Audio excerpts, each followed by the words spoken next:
আসসালামু আলাইকুম বন্ধুরা, আপনাদের মাঝে আমি একটা ভিডিও নিয়ে আসলাম।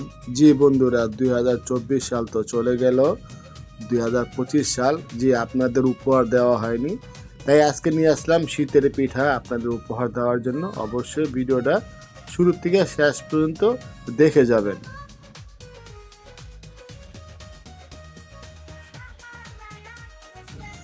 আজকে এই শীতের সময় নতুন বছর উপলক্ষে আপনাদের নিয়ে আসলাম নুডলস এবং শীতের পিঠা। আমার ভিডিওটা 2-3 আইটেমে মিলে হবে, তাই আজকে আমার ভিডিওটা শুরু থেকে শেষ পর্যন্ত দেখবেন। নতুন বন্ধু যদি হয়ে থাকেন আমার চ্যানেলটা সাবস্ক্রাইবার করবেন এবং ফেসবুক থেকে যদি দেখে থাকেন অবশ্যই পেজটা ফলো করে দেবেন। জি বন্ধুরা, আজকে শীতের পিঠা আপনাদের কাছে নিয়ে আসলাম। অবশ্যই যদি দাওয়াত নিতে চান অবশ্যই কমেন্ট বক্সে জানাবেন। শীত তো চলতেছে, আপনাদের নতুন করে আবার দাওয়াত দিলাম। 2025 সাল, হয়তো অনেক বন্ধু বলবেন আপনি হলেন প্রবাসী, আপনি আমাদের কিভাবে দাওয়াত দিবেন। ভাই, বর্তমানে সম্পূর্ণ অনলাইনে সব কিছুই হয়। আপনার ডকুমেন্ট বলেন, পেপার বলেন, কাগজ বলেন, হোটেল বলেন, যাই কিছু হয় অনলাইনে, হ্যাঁ সব কিছুই পাওয়া যায়। তো প্রিয় বন্ধুরা, মানুষ যত দূরে থাকুক বর্তমানে অনলাইনে সবাইকে একসাথে নিয়ে আসে। জি বন্ধুরা, আমার ভিডিওটা দেখতে থাকেন। অবশ্যই খুবই সুন্দর হবে ভিডিওটা এবং আপনাদের মন মতোই হবে। জি, এখানে দেখতেছেন কি পিঠা, শীতের পিঠা দাওয়াত।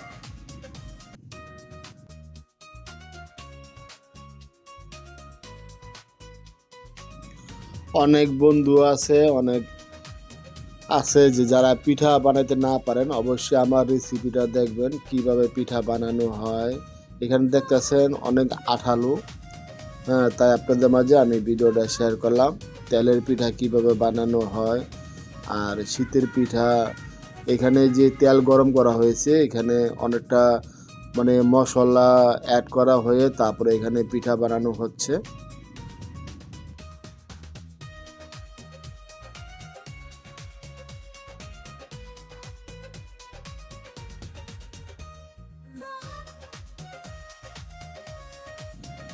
প্রিয় বন্ধুরা, আপনারা সবাই জানেন যে যে কোনো কিছুর মধ্যে যদি ধনিয়া পাতা দেওয়া হয় তাহলে স্বাদ তো অন্যরকম হয়ে যায়, ঠিক না?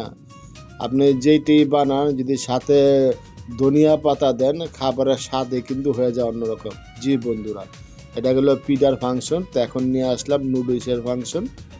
তো নুডলস কীভাবে রান্না করতে হয় এটা সবাই জানে। তারপরে নুডলসের মধ্যে যদি হয় ধনিয়া পাতা তাহলে তার কোনো কথাই নেই, খালি খেতেই মন চাইবে। জি বন্ধুরা, আজকে আমার ভিডিওটা কেমন হলো অবশ্যই সবাই কমেন্ট বক্সে জানিয়ে যাবেন। আপনাদের উদ্দেশ্যে আরও সুন্দর করে ভিডিও নিয়ে আসবো, অবশ্যই আমাকে সাপোর্ট করবেন। আসসালামু আলাইকুম রহমতুল্লাহি বারকাতুহু। আল্লাহ হাফেজ।